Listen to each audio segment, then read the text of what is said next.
Hello, Trailblazers, and welcome to another episode of Entrepreneur Journey. Today, my guest is Billy Merrylees, and Billy Merrylees teaches mindset and fitness. Billy Merrylees, can you tell us a little bit about yourself, your company, kind of what you offer people? So I'm a certified hypnotist, NLP practitioner, life coach, fitness coach. I've been in this field for probably 25 years since I was, well, actually longer than that. Like a backstory is I broke my right arm, my elbow really bad when I was a child, 14, almost lost my arm and multiple surgeries after. And so I continued at that time. They told me after they saved the arm that I'd get 50% use of it. I wouldn't be able to straighten it anymore. And it took me a year to get it straight. And I just kept working at it. So that was one of the things that springboarded me into the fitness and learning anatomy and learning how to mind over body because the idea was I was in so much pain, I couldn't focus a lot of the times. And after each surgery, it took 6 months for me to be able to use my arm again. And that's really what got me going into the idea of, okay, how can I prove people wrong? Because everybody told me, you can't do that. You can't do that. You can't do that. Backtrack a little bit, a couple of years prior to that, at 12, 13 years old, I was the short, chubby kid in school. I was teased by the gym teacher. He called me a fat, useless bastard in gym class one day. They used to do shirts and skins and shirts for teams, and he always made me one of the guys that took off my shirt. And to this day, I've worked on it like through my life. But to this day, sometimes I feel self-conscious taking my shirt off because of that.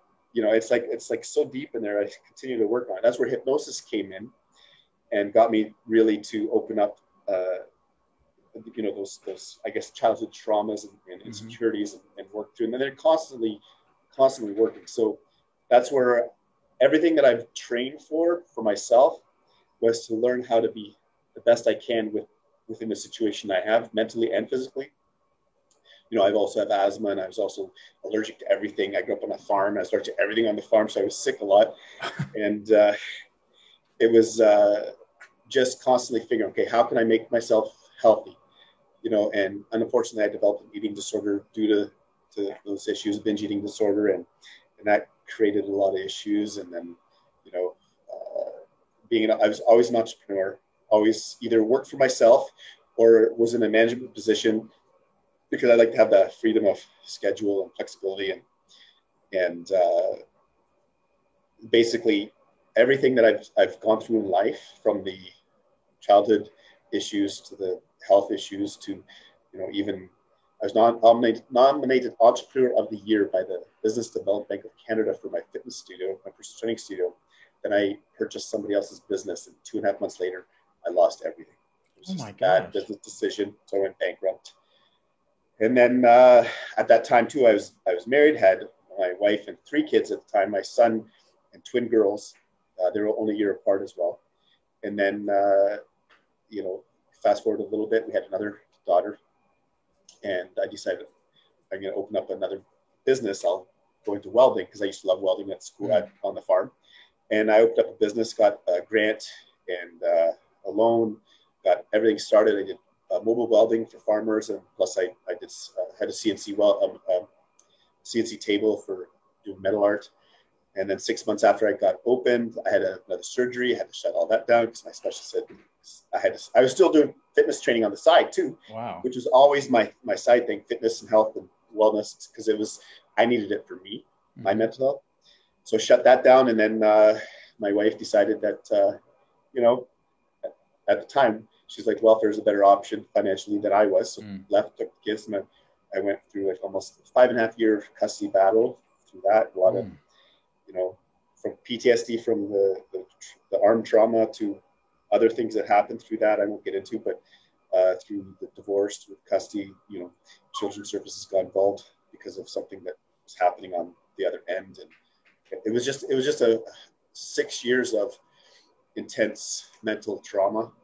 But at the same time, I was still teaching. I got a job teaching fitness for an indigenous reservation, and worked for them for 2 years. And then that contract ended, and I'm like, okay, what am I going to do now? And so I went back to school for community and justice service, got a diploma in that, got offered a job as a jail guard corrections officer at the jail. And then I went to see my specialist for my arm again for a checkup.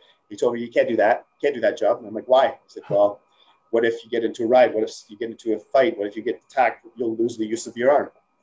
If any twist, wrong turn, you'll lose the use of your arm. So I'm like, okay. So I gave that up. So then I decided, okay, I'll continue on with school. And I did my degree in psychology. And then after that happened, I was like, you know what, I need more. So I decided to get fully certified in hypnosis, because prior to that, I was a sports hypnotist and worked with mostly my clients, personal training. And then I went right into hypnosis, trained through Hypnosis Training Canada, got NLP certified through them as well. And that actually helped me through my eating disorder, helped me through my anxiety to dealing with my ex-wife. I have like absolutely no anxiety dealing with that situation anymore. My PTSD, it gave me a new view on things. It almost reset me back to 10 years prior, before the children, before the divorce, before all that stuff happened. So back to like when I was 29. Wow. You know, I just turned 45 on last Monday. And I feel like I'm only 35, because I feel like I lost 10 years of my life with all that stuff that was going on. So you said a lot, which I'm going to go on to my questions, but I have questions based on what you've said. First of all, how much mobility do you have in your arm now? Well, if I can't fully rotate, supinate it. Pronation's not as bad. Like I don't have. It looks like I have full extension, but it's like 2% lacking. Okay. If you look at, it's hard to see in the camera, but you can see right there. That's that's all arthritis there that's built up since the accident. So what happened is I developed compartment syndrome. So I almost lost the whole arm. So when it was phys ed class, grade 9, I fell. Somebody fell on top of my arm, dislocated, broke the elbow, dislocated the shoulder, and severely damaged the wrist. So now I need, you see how the wrist, I need a wrist and elbow replacement.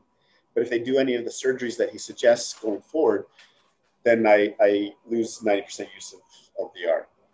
So that's where that is. But you still lift with that arm, right? You still. Well, my training has transitioned over the last since I was 16 when I really started using it, started martial arts back then as well. So I've had to give up a lot of things that I did in my late teens, early 20s, because I can no longer do those with my arm. Like I did powerlifting. I used to bench 375. I used to deadlift 500. I used to, in my 20s. But then I remember the bench press, and my third rep, it was 375, third rep. All I heard was like the squeaking in my arm. I'm like, okay, done with that. And then I had a few years later, about 9 years after my 4th surgery, I had my 5th surgery. And so after each surgery, I kind of modified my training. So when people look at me, they assume that I'm in the gym for hours. But because I've been doing this for almost 28 years, I've modified everything to suit myself and my arm. I have to do certain things with hand position. So most of the time, I use a functional trainer. I use cables, bands. I rarely ever use dumbbells anymore. I don't even remember the last time I used a barbell. It's all machines. It's all controlled movements, because one wrong movement in a certain position, I could severely damage them. Yeah, it seems much more easier to control it without using free weights. Yeah. So I do everything as efficiently and as effectively as possible. And so my workouts are maybe 45 minutes, an hour. But again, I don't do a lot of bicep, tricep stuff. And that's where people look at me and they'll say, well, let's go for a bike ride. I'm like, I can't. Well, why not? Well, because it hurts my arm too much. But you lift weights. So I'm like, it's not the same. Wow. Quadding, all that stuff. I've had to give up a lot of things. And this isn't really a question. It's just a matter of perspective for the audience, is that I always think it's better to find someone that has been through it. You know what I mean? No one can teach better than someone who's been through it, who's had the experience. And that's what your story, what you were telling me kind of makes me think is that this guy has been through it. This guy knows he's had to push through a lot. So if you have to push through something, this is the guy. Yeah. Well, that's why I have 14 certifications in fitness, health, and wellness. And each one is because it was something that I was dealing with myself personally. And I'm like, okay, I need to learn how to deal with this for myself. So I'm like, I'll look to see if there's some kind of certification I can get or whatnot. And that helps me help others. So I take my life story, and as crappy as it is, it's not as crappy as some, and it's better than others, not as good as some. Like, it's all perspective. It's all relative to what your life experiences. Mm-hmm. And I take what I do, and I hope I resonate with some people to help it make it become their survival guide. Because, you know, between the you know, childhood issues, the teacher calling me the fat useless bastard, to mm-hmm. almost losing my arm, and all the surgeries, and divorce and custody battle and bankruptcy and PTSD and suicidal, you know, being in that mental space, but also physically, where some days I used to be at the point where I just wish I could just take my arm off. It hurts so much. And my specialist even said that he doesn't understand how I'm not in so much pain. I shouldn't be able to accomplish anything I've ever done in my life. He showed me the CT scan. He's like, you should not.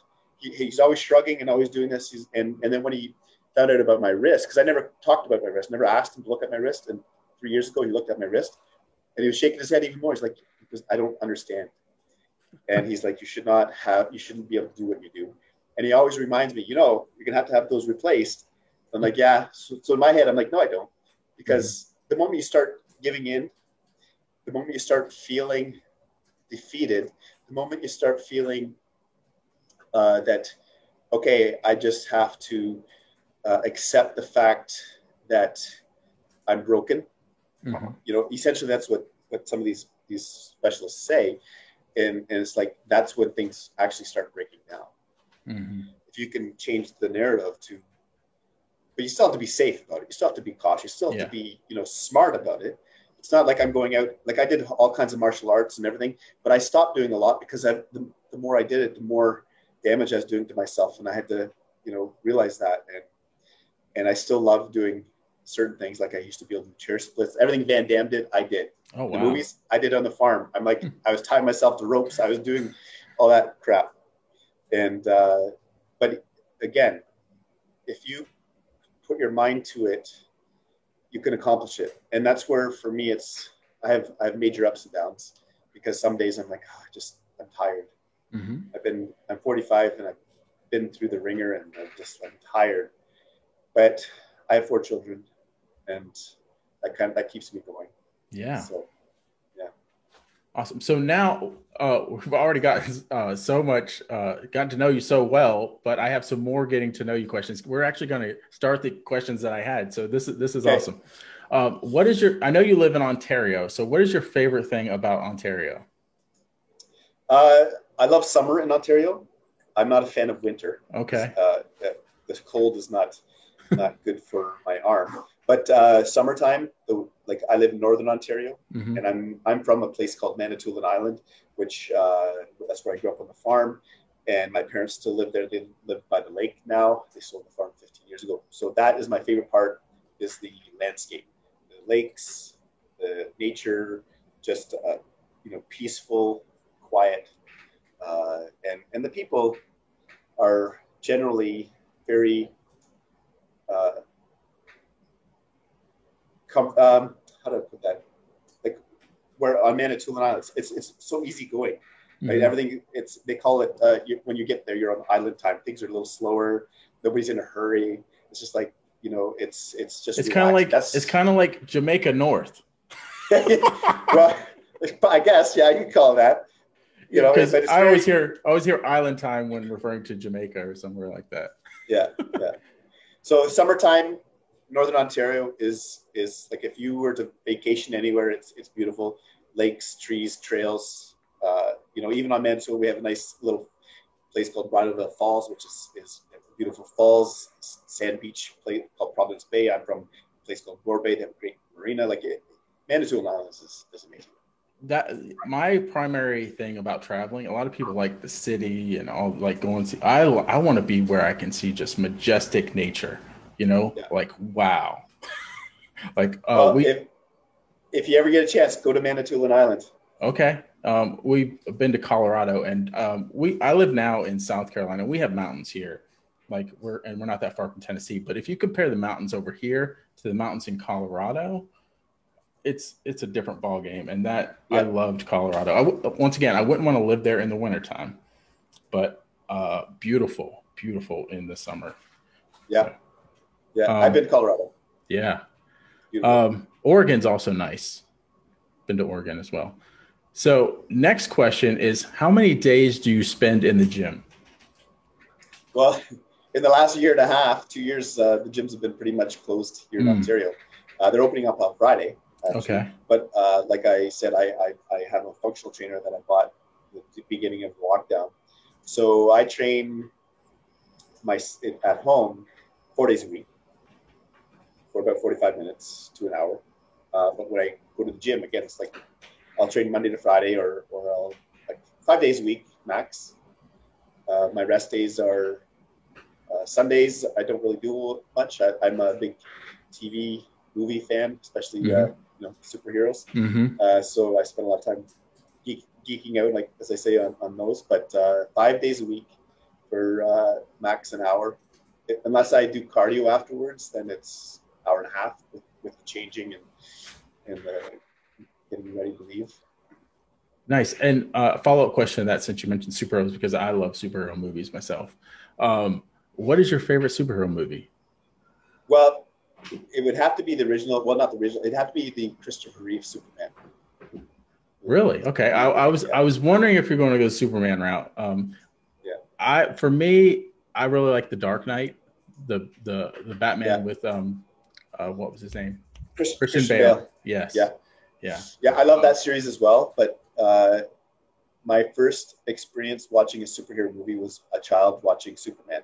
Mm-hmm. Christopher Reeves, and yeah. Nice. I know your birthday was last week. You said Monday, right? Yeah, July 5th. So what do you normally like to do on your birthday? Sad to say, but normally I don't do a lot on my birthday. This year I went for supper with a couple of friends, and that was about it this year. Last year I invited a couple people to my parents on the lake. I usually go to my parents, and we celebrate at the lake. Nice. And I just hang out by the water, and awesome. I'm usually, with my kids now, but before, I'm an introvert, so I don't have a big circle of friends, so I've never really had big parties or anything like that. Yeah, for me, my birthday is actually coming up at the end of the month, and we always usually travel on my birthday. This is like the first year in a long time we're not going to be traveling. I don't think we traveled during COVID either. Now that I think, maybe we did, I don't remember, but we usually travel every year, and that's usually like my birthday present, like what I really like most. But we're not doing it this year, kind of staying close to home. So yeah, going forward, that my goal is to travel and like around the world. Like once things are opened up more, that's my goal. Like my 46th birthday next year, I'd like to go to Greece. Oh yeah. Our dream getaway is Italy, like the Amalfi Coast. I think you say that. But that's really where we want to go most of all, but we haven't been there yet. So that's one of my goals too, is Italy. Like just to see the world, right? Mm-hmm. Yep.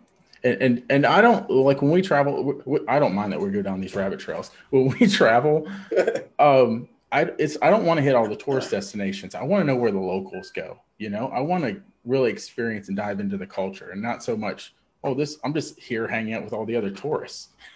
Yeah. So the other North Americans.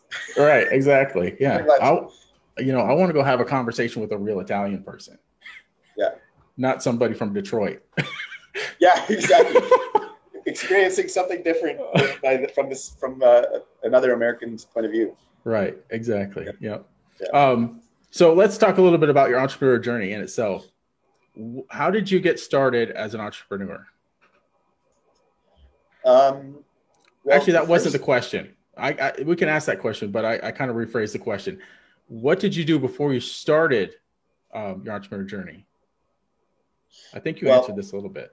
I was a truck driver actually Oh, at 19 really? years old. I did long haul Wow. trucking. Yeah, I did all over the US. I drove every state in the US, 19, 20, 21. While I was doing that, I was bringing all my textbooks on fitness training. And then I left there, went to college for fitness and nutrition. And then that's when my entrepreneur journey started. I moved to Toronto, Ontario, and lived downtown, not far from the CN Tower, actually. And my goal actually was to go into movies and be an Mm. actor back then. But I ended up managing a fitness store and working at a big chain gym at the time. It was called Valley Total Fitness. Mm-hmm. Mm-hmm. You know, I was a member there at one point, not that one, but yeah. So this was at the big mall in Toronto. So I started there. And going back to your what you were saying about people that have, I like to work with somebody who's gone through more or similar to what I've gone through, or somebody mm-hmm. who's accomplished what I'd like to accomplish, even with the adversity that they've had to face Mm-hmm. to get there. So I'll give an example. I was a really good trainer at Bally's. I was just a trainer. I was just a certified personal trainer, where there was kinesiologists there and stuff. Mm-hmm.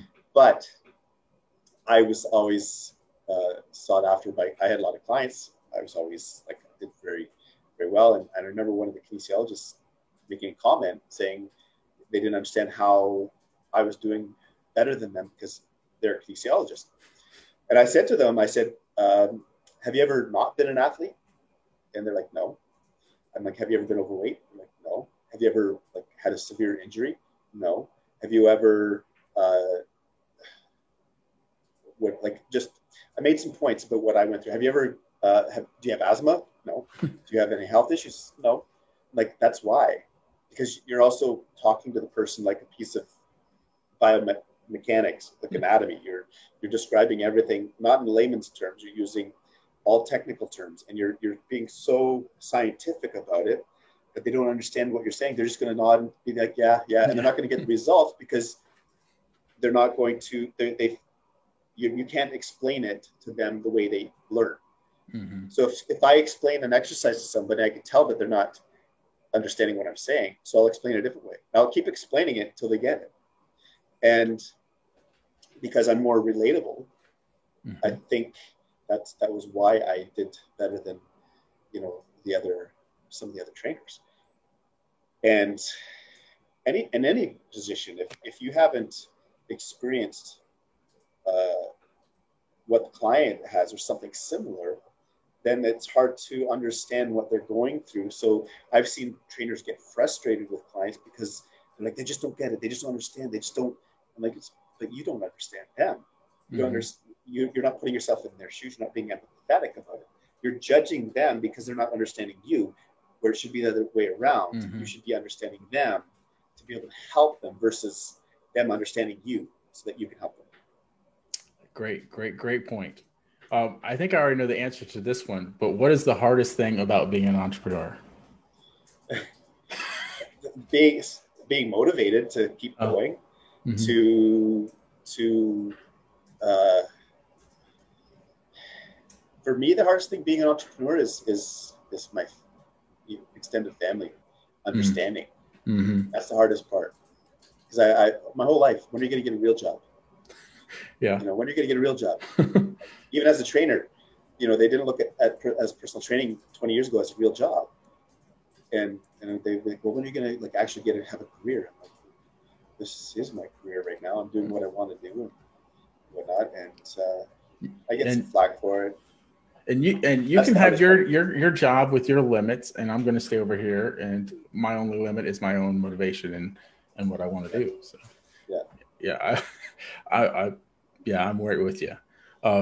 And as far as when me and my wife got together, it was when my business was just starting, and I basically said, you're marrying an entrepreneur, you know that, right? So there's going to be some ups and downs.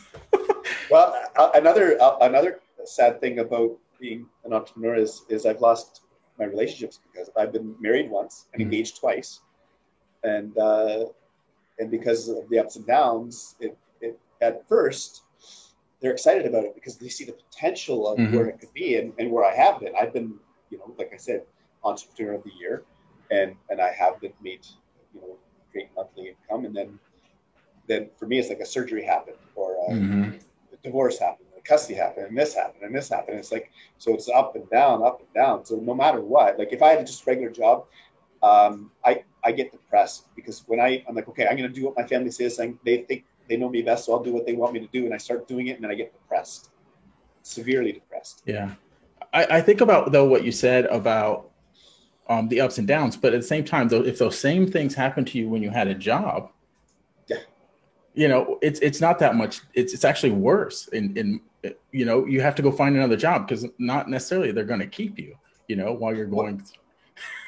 Yeah, exactly. And that's what I try to explain is like, because, I'm 45 and, back when I first started school, it's like, you need to go to school, get a job, get a pension plan and retire. And it's like, but that doesn't exist anymore.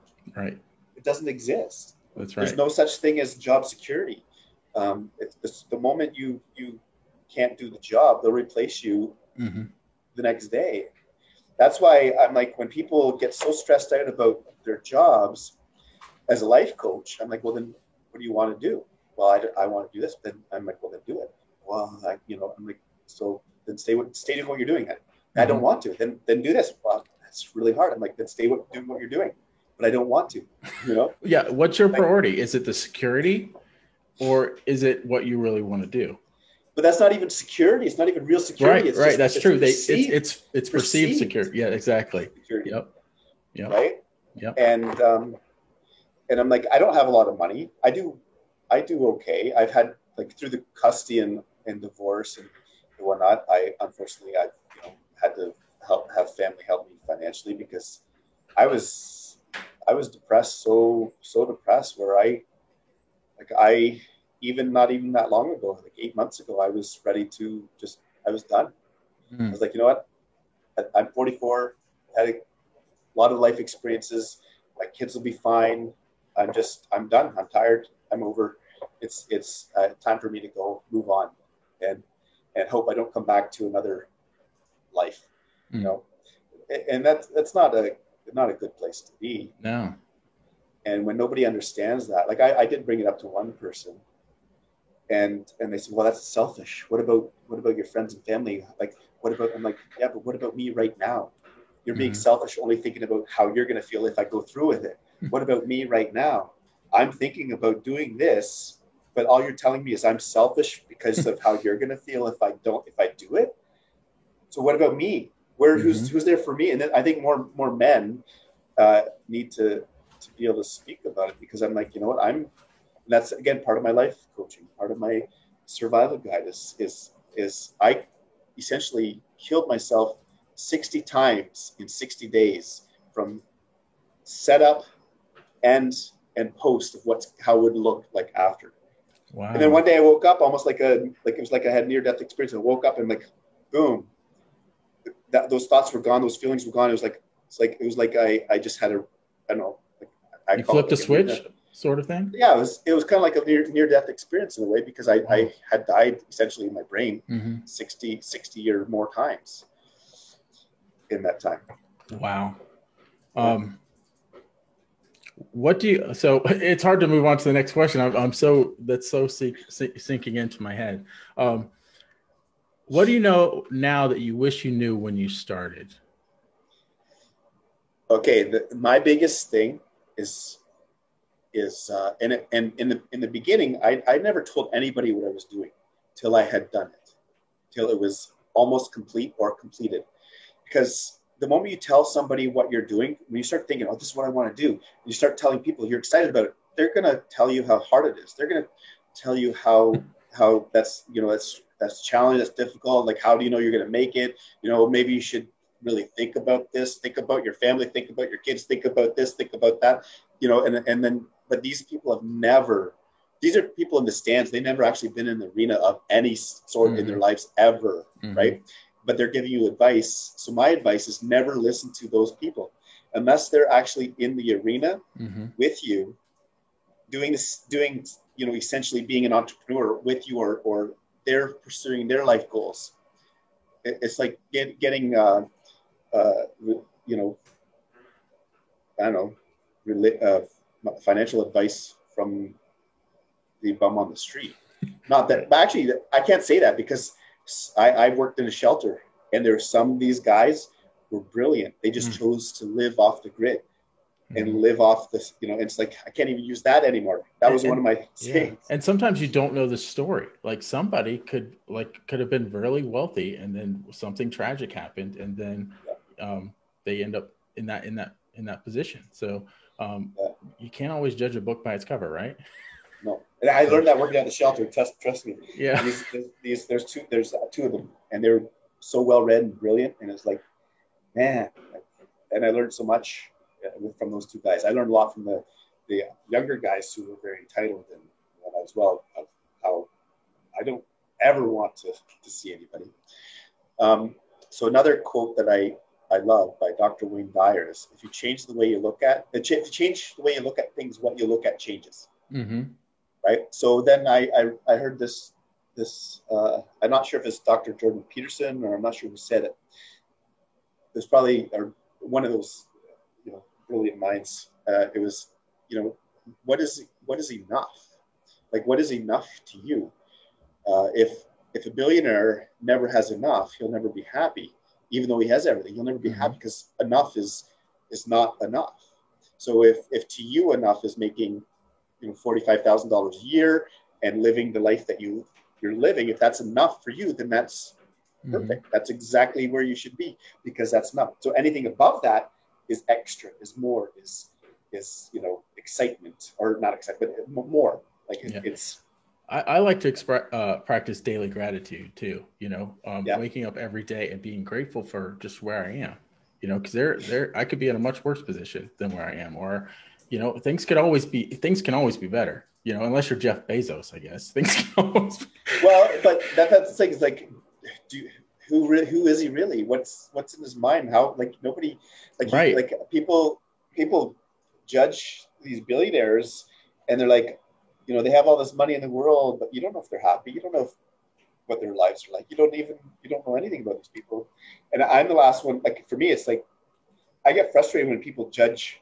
I'm not saying that you're judging a billionaire, but when they're judging a wealthy person, like, well, they must have done this or that, or must be nice. And I'm like, well, they started with nothing. Exactly. Up to that. Exactly. Like, so I look up to those people because they started with where I am. They started with nothing. Yeah, you've really got to always break it down. I mean, most of those people that have gotten really far didn't start out with money in their pocket. They just had an idea and ran with it. And the only frustrating part is when they do get to that point, and they do, like Bill Gates, and they get this God complex, right? Because that to me is not great. They lose touch. It's kind of like some celebrities to me. They lose touch with what actual reality is. Yeah, because they don't live in it anymore. Right. They live in this world where people admire and look at them like gods, and some of them get a God complex, and some of them don't. Like, for me, I love. His face is right there. The British billionaire, Richard Branson. Richard Branson. Yes, he's one of my favorites because I love his quotes. The idea that, especially as an entrepreneur, I've listened to a lot of his interviews on podcasts where he's like, if you treat your employees better, your employees come number one before your customer. Because if your employees are happy, then your customers will be happy. Right? If your employees are happy, your company's going to thrive. If you compensate your employees properly, then you'll never have to worry about your business. They're a business I think took that to heart. I don't know if you have them up there, but Chick-fil-A. We don't have them here. Actually, no. I think they just came up, built the first one in Toronto. Maybe I'm not sure. But I've been to Chick-fil-A when I was truck driving. Yeah. Yeah. You can tell the employees, it's different than experience than when you go into McDonald's. The employees are actually not disgruntled to be there. Like a lot of times you go into some place like McDonald's and neither one of you want to be there. Yeah. I'm ashamed I'm even at McDonald's and you don't want to be here. I don't want to be. Yeah. And then the food tastes like crap because there's no love put into the food. Right. Yeah. Except for the fries. I don't know what they put the fries. They put some kind of addictive thing in their fries. Yeah. All right. So now on to the next question. How has coaching challenged you to be a better person or to better yourself?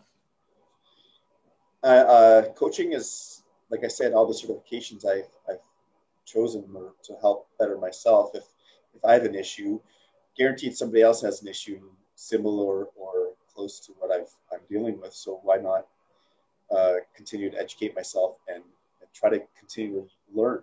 So if a client has a certain issue, it really pushes me to put myself in their shoes if I haven't myself gone through a similar place. And it's almost like I'm able to take myself out of myself and just kind of hover around and visualize their lives to kind of understand, how does that feel to be in their shoes? How does that feel to be in their life? So it's taught me to be extreme. I've always been an empathetic person, but it's taught me to be extremely intuitive, but also to be able to block the energy from affecting me. I used to have a hard time with that. Nice. And I've had to really build that up where I'd be so drained by all these people's energies where I'm like, I'm just tired. And it used to affect me so much where it affected my mental health. So now I'm able to kind of, block it, understand it, but not take it on.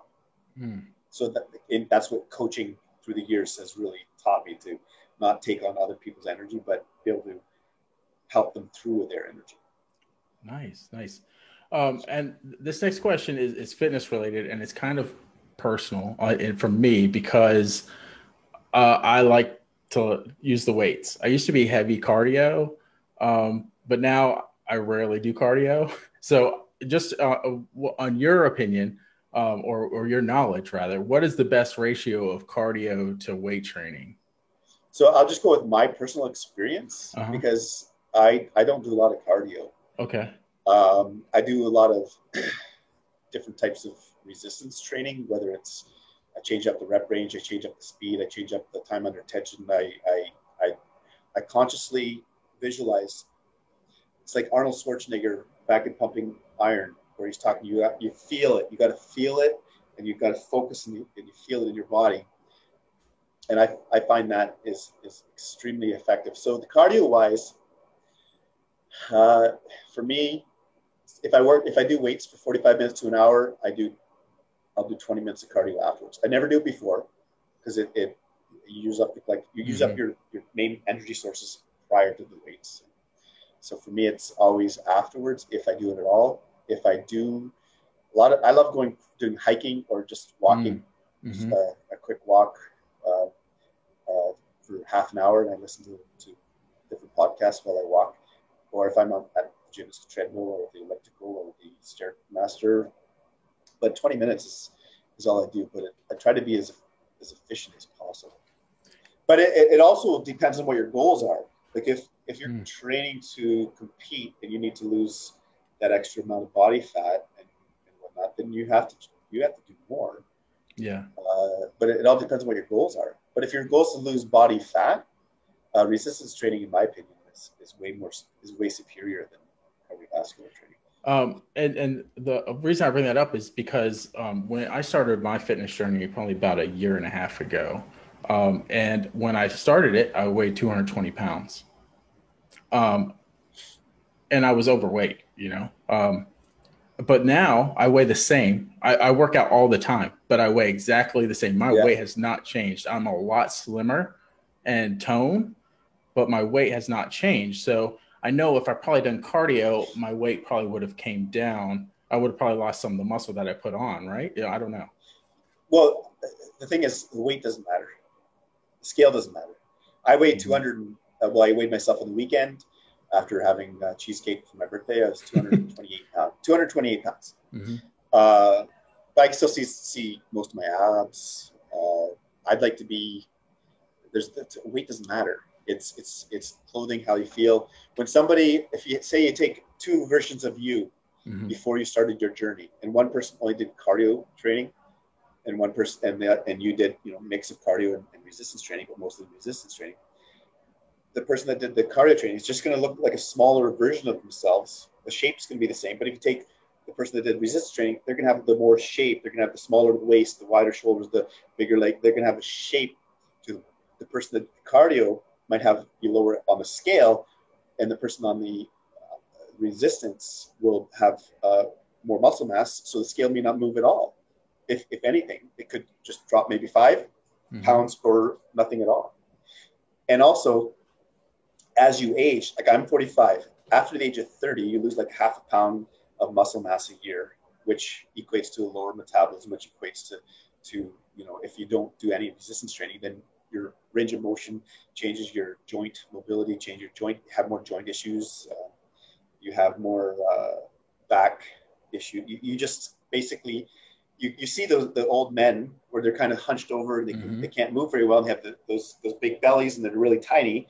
Everywhere else is because they're again, and that'll cause their testosterone levels to drop quicker and their muscle mass. So again, resistance training keeps everything strong, solid, and your metabolism going and your testosterone up and keeps everything in your life at more peak states if you don't do anything or if you just do cardio.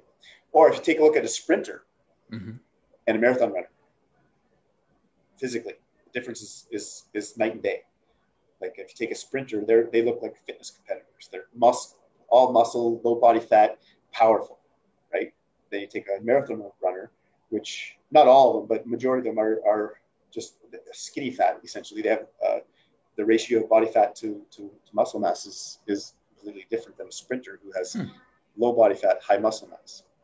Yeah, my daughter runs cross country, and she also runs track, and she doesn't want to be a sprinter. She wants to run the long distances. So, um, Yeah, yeah, but it also varies on what else they do on the outside of that. Some people just do marathons. That's all mm, they do, right? And then you have a triathlete who's like I don't even know how they do it, but right. you know, I had somebody on the podcast. I want to say about 6 or 7 weeks ago, who does the Ironman all the time. Like every chance yeah, that he gets, does the Ironman, and I'm like, man, how do you do yeah, that?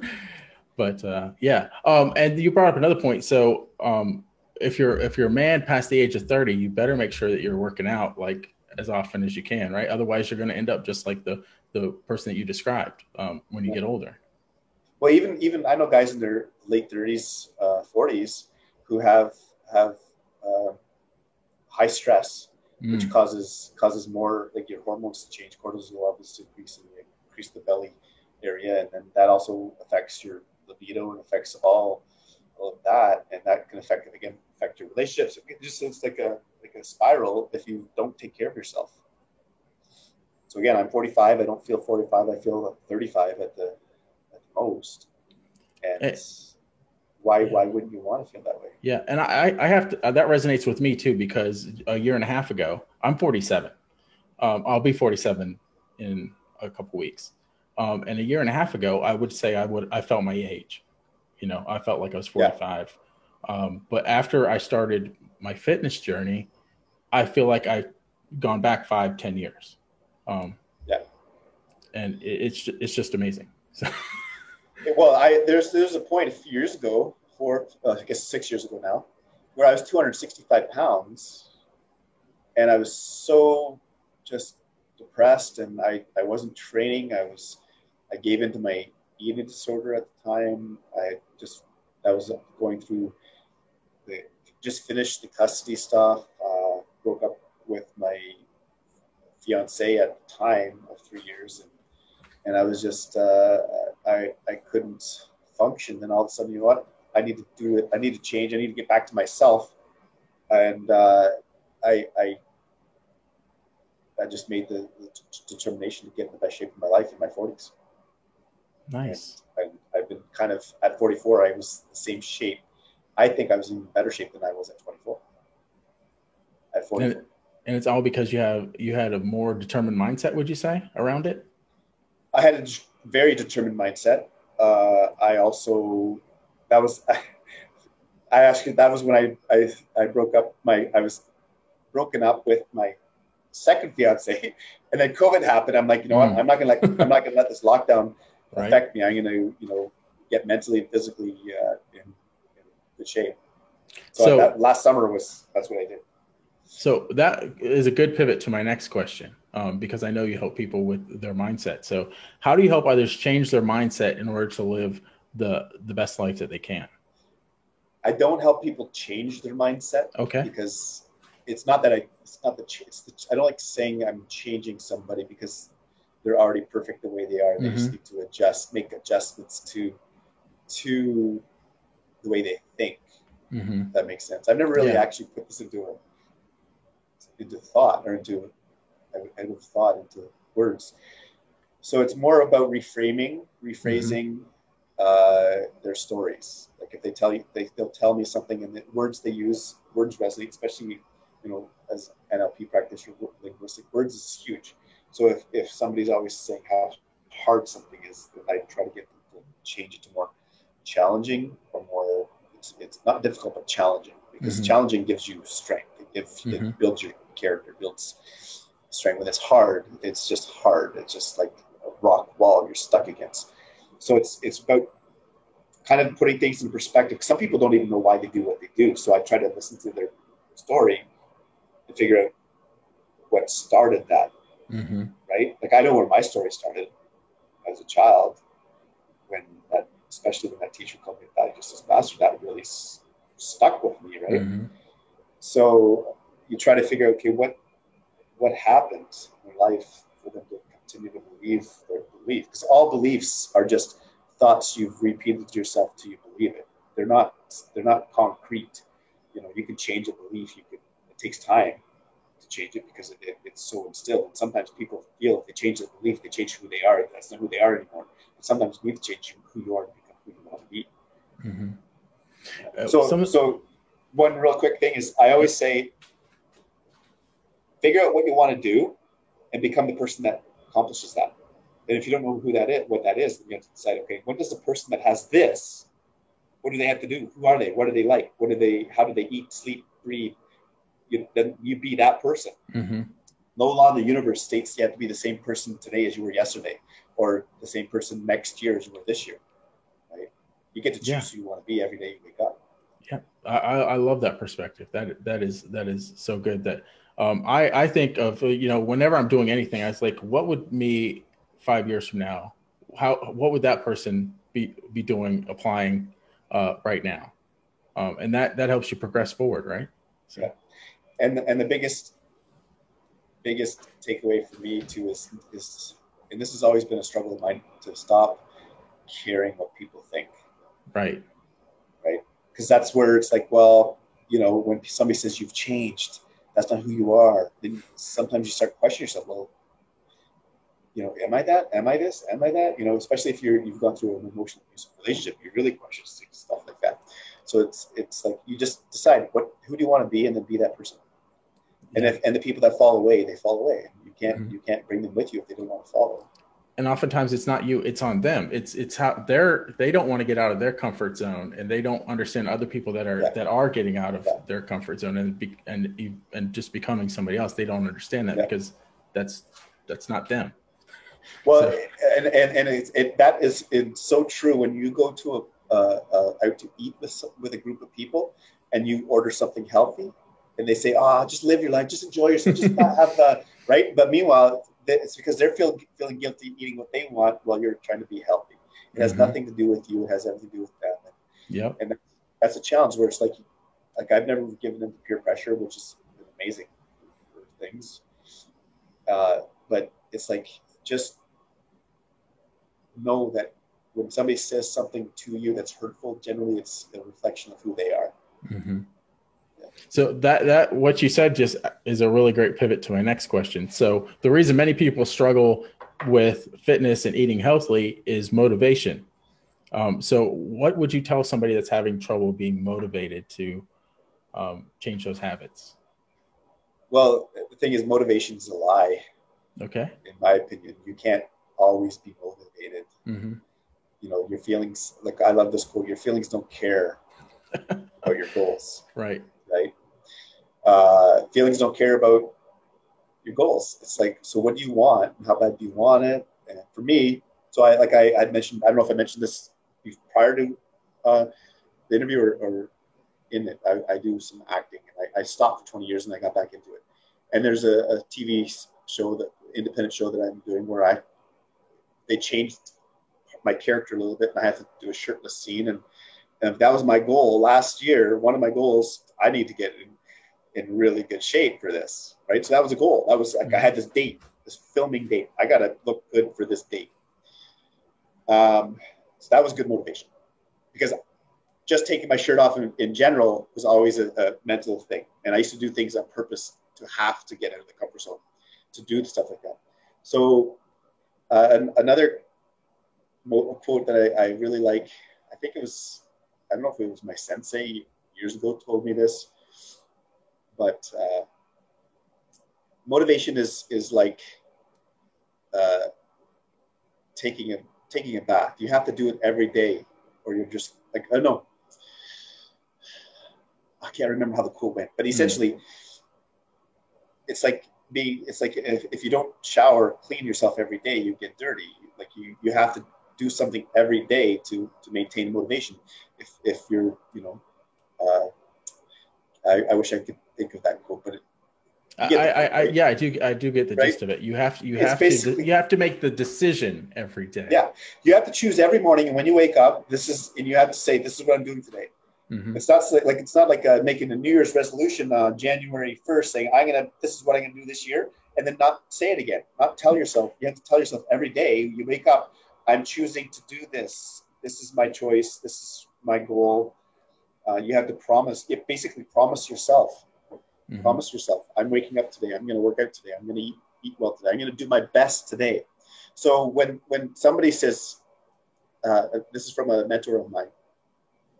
I remember I'm like, she said, did you do your best at this project?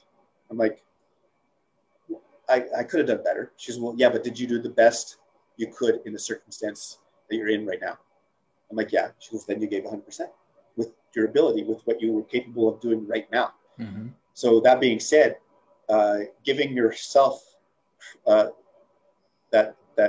ability to be like, okay, today I'm giving myself 100%. It may not feel like you're 100% every day. Some days, giving 100% is just getting out of bed. If that's all you could do mm-hmm. today, then you gave 100%. Mm-hmm. Right? Some days you get everything on your list done, everything's bang on, everything's perfect. That was your 100%. But then next week, you get half of that done, but you did it that was all you could possibly do with the mindset or the ability you had at that moment to do it. So you're still giving yourself 100%. You have to be kinder to yourself. And if you don't get things done, it doesn't mean that you failed. It just means you keep moving forward and know that you did your best at that day. If you didn't do your best, then yeah, that's when you'd be like, you know what? I didn't do my best. I could have done more. But you had to be real, knowing whether you could have done more or not. Yeah, you have to be honest with yourself at the end of the day. Yeah. And say, this was the best that I could have done today, or this I could have done a little better. Yeah, exactly. So just to give you some props, because for the audience sake, he says he has this thing about taking his shirt off, but he's number 5 in the running for Muscle and Fitness magazine right now. So it's called Mr. Health and Fitness for Muscle and Fitness magazine. Yeah. So he probably, a lot of guys probably wish they could be as fit as him. So it's just one of those things, perspective, right? Yeah, it's all about perspective. So It has been great having you on the show today. Can you let people know how to find out more about you, and if they would like some coaching on life and Yeah, so the best place to reach me is through Facebook at Billy Merrylees, or at on Instagram. It's at Billy Merrylees. I'll send you the links. Okay, yeah, I'll post them below.